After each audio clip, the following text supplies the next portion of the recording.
Now we shall see question number 15। 2015-16 का question है arithmetic progression से, AMU 11th एंट्रेंस का क्वेश्चन है। The 20th term from the last term of the AP 3, 8, 13 up to 253, that is 253 is the last term and the first term is 3। हमको 20th term बतानी है, लेकिन back पीछे से बतानी है, दैट इज लास्ट टर्म से बतानी है। ओके सबसे पहले जो हमें गिवन है वो लिख ले बच्चों। फर्स्ट टर्म किसके बराबर है? फर्स्ट टर्म इज 3, हम यहां देख सकते हैं। डी किसके बराबर है? कॉमन डिफरेंस, है ना। कॉमन डिफरेंस मतलब फॉरवर्ड कॉमन डिफरेंस। 8 में से 3 घटा दें 5 आ जाए, किसी भी एक टर्म में से उसकी पिछली वाली घटा दें तो कॉमन डिफरेंस मिल जाता है।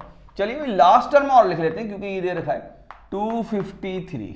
क्या बात क्लियर? ओके देखिए, जब भी हमको कोई भी nth टर्म निकालनी होती है, फ्रॉम बिगिनिंग ही निकालनी होती है, तो फॉर्मूला क्या होता है? an is equal to a plus n-1 into d. क्या बात क्लियर? ओके अगर ये हमें लास्ट टर्म्स के मुकाबले में निकालनी हो, लास्ट टर्म से निकालनी हो 20th टर्म या nth टर्म, तो कैसे निकालते हैं?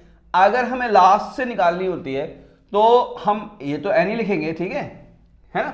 इस a को रिप्लेस कर देंगे हम l से, ये बात याद रखिएगा, और n-1 की जगह 1 - n लिखेंगे। एक्चुअली में हम d का साइन बदलते हैं, लेकिन आप अगर उसे याद नहीं रखना चाहते हैं, d को आप एज इट इज लिखना चाहते हैं 1 - n, तो प्लस यहां पर लगा रहने देंगे और 1 - n लगाकर d लिख देंगे। तो अब आप लास्ट से निकालना चाहते हैं a20, है ना। ये कहां से होगी? From last. किसके बराबर हो जाएगा? l किसके बराबर है? 253 प्लस 1 माइनस, है ना, 1 माइनस कौन सी टर्म निकालनी है? 20th टर्म निकालनी है, तो 1 माइनस 20 इंटू 5 को आप पॉजिटिव लिखेंगे, ठीक है। और ये 250 गलत लिख दिया बच्चों मैंने, ये 253 है।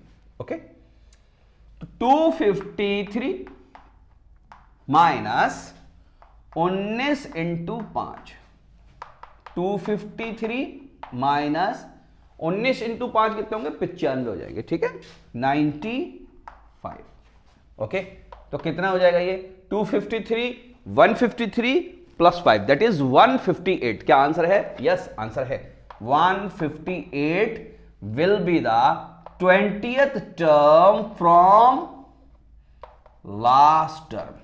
यानी इसके पीछे से जो 20th टर्म करेंगे, इसको पहली, इसके पहले वाली को दूसरी, उसके पहले वाली को तीसरी, ऐसे करके जब पीछे आएंगे तो 20वें नंबर पर जो टर्म आएगी वो कौन सी आएगी? 158, and 158 is our answer. Okay